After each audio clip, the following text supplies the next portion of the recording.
Not yet coming to us. So, Ambassador, thank you so much for talking with me.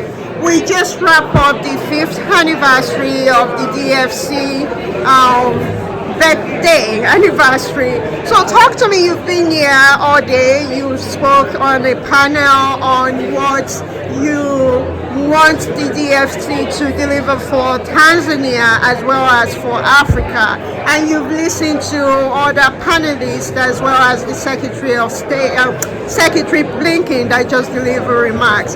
What is your takeaway from this event, and what have you learned that you did not know before about the impact of DFC on the African continent? The key thing is in the panel that I spoke on together with my fellow colleagues, ambassadors from Vietnam and Guatemala.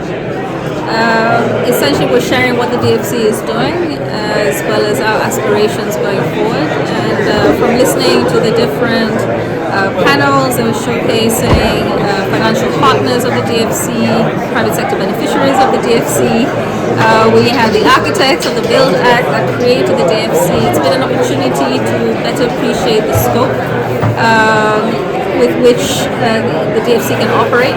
So I feel much more informed and knowledgeable about how much more we can do with them. I've also had the opportunity to meet with financial institutions, advisory companies as well that work with the DFC in other parts of the world, and so it's an opportunity also to invite them to work with companies in Tanzania so that we can benefit more from the DFC moving forward. Okay, for investors that are looking on the African continent, on Tanzania, as we know, the Lobito corridor has been extended here. But aside from that, what are some of the key sectors that investors should be looking at in Tanzania? With respect to the DFC, they already have financed companies that are operating in logistics, transportation. As you heard, in September this year, they signed an agreement with the Serendipity Bank, which is the largest commercial bank in Tanzania, to support over 4,500 SMEs, mainly operated by women and youth. That's over $300 million that will be boosting our private sector, and they're all across the board.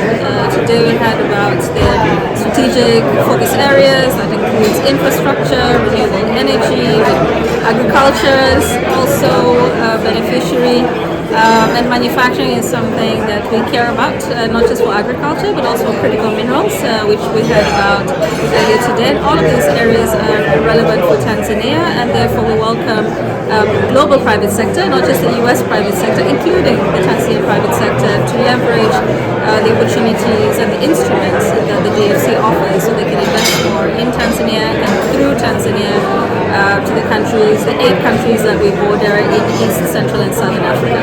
Okay, we know of the tourism in Tanzania, for example. So thank you very much for talking with me. We will be following up with you. I know it's been a long day, and you are saying that the sector is open for investment to the diaspora as well as to global investors. Absolutely. Yeah. Everyone is welcome. Okay, thank you.